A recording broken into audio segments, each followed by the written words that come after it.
everybody, my name is Dalton. I am a recovering alcoholic and drug addict. I am a professional. I'm a son and a brother and a fiance and a neighbor and someone who wants to be able to reach out and help someone else get through what I got through. Very cool. Thank you so much for joining us. Could you start off by sharing a bit about your childhood? So I grew up here in rural Ohio. I grew up in a small farm town, like a one stoplight kind of place. Pretty standard, normal, middle America stuff. I grew up in a house full of love, and high school was good, sports, all the kind of standard things. Social drinking, right, in high school, and we had my father died when I was 13. And it was a little tough, and I know now, looking back as a grown man, I know that might have influenced some of my behavior. But like any other alcoholic or addict would tell you, drugs and alcohol have never been my problem. It's a sign that I have problems, and it's a coping mechanism, and I use it in a way. That's how people ruin their life with food or sex or gambling, right? Those aren't narcotics. So I used it in a way to cope with feelings and insecurities. I heard somebody say once that addiction is the constant lowering of your standards, and that has been a very true experience in my life. And my relationships suffered. My inner friend group, there was some cognitive dissonance there, where all of a sudden I wanted to go longer than other people, or I was willing to be around people that I normally wouldn't socialize in order to have that party keep going. So that lifestyle worked for me for a long time. I was able to graduate with my bachelor's and go into work right away. Now I think I was willing to take some jobs that were, not that they were good or bad, but they just weren't, my heart wasn't in them. But it was a paycheck, so I could pay rent and make a car payment and do all of these things that I thought I was supposed to do, right? All of, again, the social acceptability isn't always personal recovery, right? So I wanted to look the part, but I noticed probably in my mid-20s, so 24, 25, at that point it was an issue. I'm hiding it. I'm a heavy opiate and methamphetamine user at this point, but I'm still putting a suit on every day and I'm going to work. It's not a question of choice or want anymore. It's a question of need, right? It's not should, it's have. I must. So that double life started to move in on itself a little bit as I moved into my early 30s. So that's exactly how that bouncing around and being discovered happened. I wasn't able to keep the two separate, and it started to fall apart professionally first. So I wasn't able to play at a peak level professionally, for anything I was trying to be qualified for. If I could interview well and I could get myself in the door, typically that would start to dissolve after the first year, because I would go on another run, I would go on a bender, and absenteeism, low stress capacity or threshold, right? All those things would happen, and definitely by the time I was probably 33. It was out and open, and I had people in my life that I loved very much, my family and my friends that were trying to compensate for me, or trying to pick up the slack for me. Even though now I have a $200 a day drug habit, and I'm financially not only ruining myself but other people now as well. So, and that being said, there was, of course, help offered, right? So people that love us want to help us, and if you're a mom or a husband or a wife or a father out there and you're watching this, when we say that we want help, we mean that we want help. Like, I'm telling you, at no point was I ever lying about that. But there's the walls move in on you, and the panic sets in, and as these things run out of your body, you have a coping mechanism for emotions, feelings. If I'm happy, I'm sad, excited, bored, and that one coping mechanism is to drink or drug. And so we have no other mechanism to help us with that. So the panic ensues, and we got to go back to what we know. And that was the game I played for a while, where people that were genuine and decent were trying to help, and I genuinely wanted help, but I wasn't. Ego prevents a lot of us from being able to commit to treatment, prevents a lot of us to being able to go to a 12-step meeting or to even be honest with a supervisor at work or anything, right? Because we've lived here's the double life again. We've lived the double life so long that it's this house of cards that I've stacked that now one honest moment in front of the wrong person and all of it will fall. And it's this self-perpetuating thing now that I can't, it moves and grows on its own. I'm not even in charge of it anymore. So when there's a saying in recovery or addiction that we lost the ability to choose, I had lost my ability to choose that. So at this point, because I'm not who I say I am, and I'm not doing what I promised to do, and in front of some of our moms or our dads or our brothers or sisters out there right now too might feel personally hurt because someone is pushing away from you or pulling away from you. That's got nothing to do with you, right? It's because I have made so many promises now, and I feel so small from not being able to have the capacity to do any of them that I just can't bring myself to look at my mom anymore. Right? I can't bring myself to talk to my brothers or my sister because I'm embarrassed. Right? That's the word, embarrassed. So my professional career, I get in big trouble. I had embezzled a large sum of money to feed my habit, and at the time, this is a crazy thing too that we go through.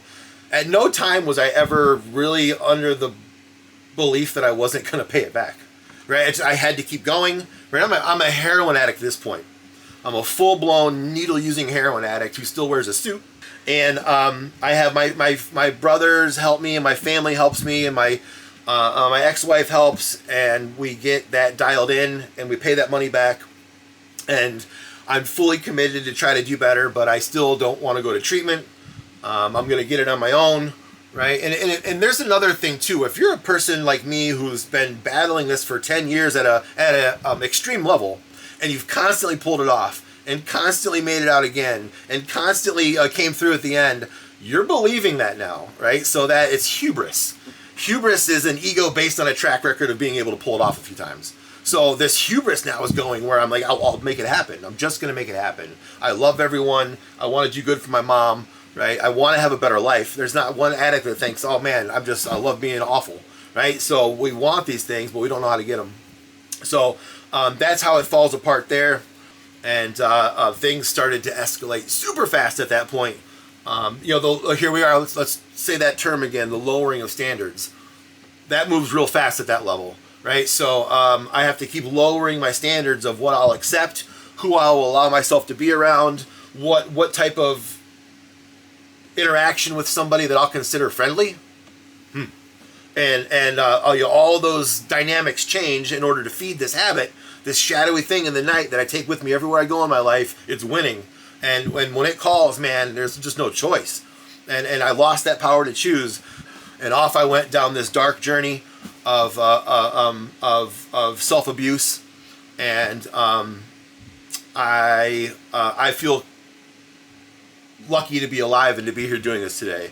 I went off the deep end completely, and that ended up in getting charged with 2 felonies, and I ended up in a drug court program, and I ended up court ordered to treatment, and I ended up court ordered to mental health appointments, and court ordered to supervision, and court ordered to IOP, and thank God for court.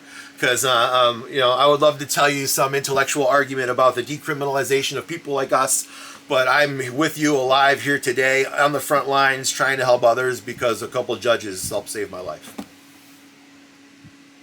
So, going into treatment, all of these things that are court ordered, what did you start to learn? What did I learn? Right, man, I'm still learning. Right, so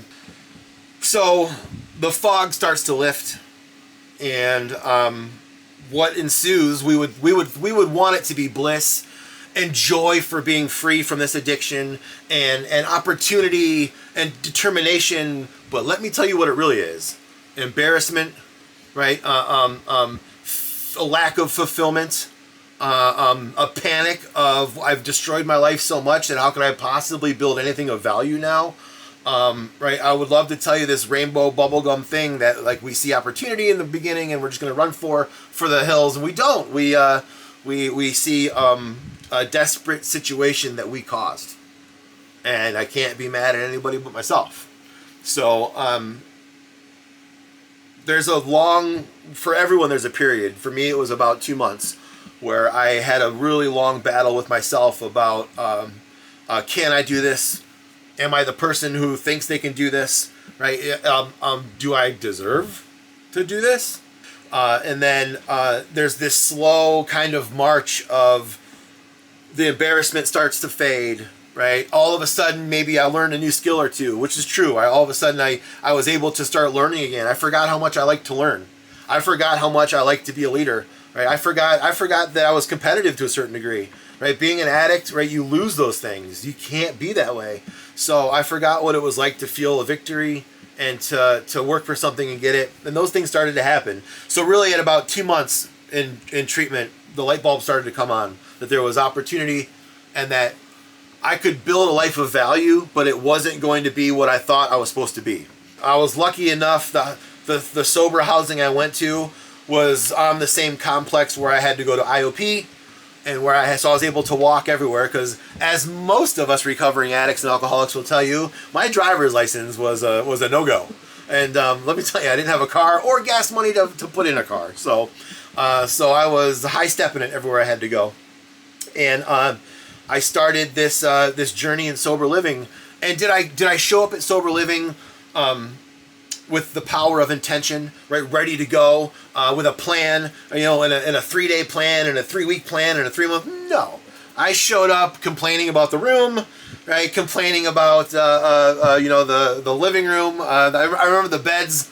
I'm not the smallest guy in the world, and I remember the beds. My feet had to hang off the side for me to lay in these beds, and I thought, I can't do it, right? Oh my gosh! Even though I used to sleep in my car and steal hot dogs from the truck stop, right? But all of a sudden, right? I got standards now. All of a sudden, so, and I meet a man that runs that sober house, who started to influence and impact my life in a big way, and I can count on one hand the men that I met in recovery that helped build the person I am today, and he's one of them.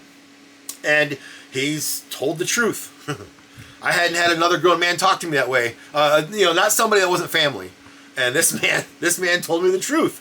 And it turns out I wasn't as much of a big deal as I wanted to pretend I was. And he saw right through that. I was also having this painful reality check that I wasn't going to be able to rebuild my life with money.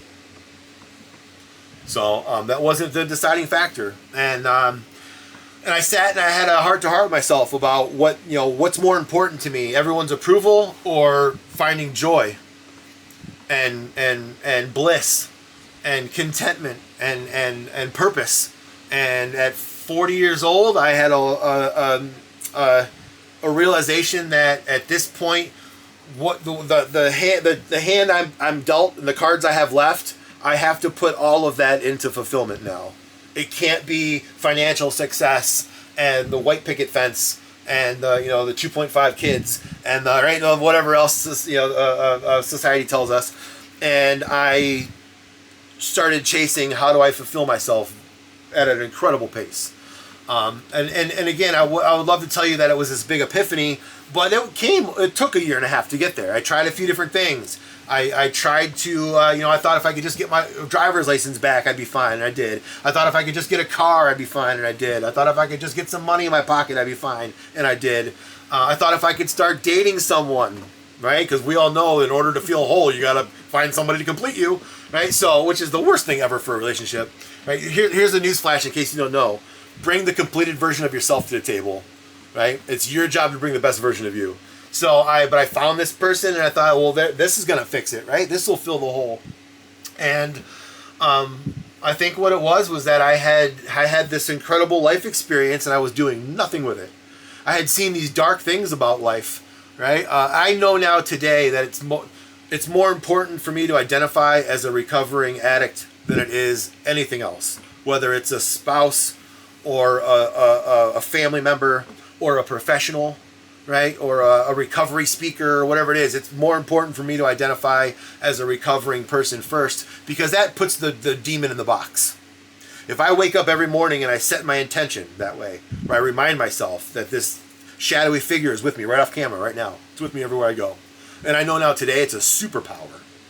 It enables me to perform at a level that regular people can't possibly even fathom, because I know something of the dark things in life, and I'm able to now step out of that darkness and reach back and pull others. And it dawned on me that maybe that's the way out. So I in typical Dalton fashion, I began peppering these recovery centers with resumes, and I apply 6 or 7 times at a recovery center, and I get an opportunity to start there. So at this point, I'm 40 years old, and I get hired on at $11 an hour at 40 years old at this part-time, and my family thinks I'm nuts. So I go on this journey where I'm going to start right at the bottom again at 40, and I'm going to try to work my way back up, and that's how I ended up where I am today. How did you rebuild those relationships with your mom, your brother and sister, the people that had enabled you and then loved you enough to say, you've got to go through and do this? Another good question. How do we rebuild the relationships of family? My mom never wavered. I know she's going to watch this. I love you, Mom. She never, never stopped once saying, we got it, we'll figure it out, and it'll be okay. And I know they all are proud of me, and I know my siblings are behind me 100%. But it is difficult in the sense that I wasn't around for about a decade, right? My brother has children that I don't really know that well, and it's unfortunate, but when your life is occupied by that thing, it's not that you don't want to be there for people. It's just that it's not even a choice. It's just not a possibility. So I know that they're all proud of me, and I know for sure my mom is behind me 100%. And I wish all of you moms out there that are watching this, I'm here today because she didn't stop. So you can let people tell you whatever they want to tell you, but I'm here today because she didn't stop. So do with that what you will. Well, on that note, I will thank you. That was beautiful. Thank you. And I just can't thank you enough for taking the time out of your day and being able to share your experience and really the beautiful life that you have built today. I appreciate you so much. Thank you.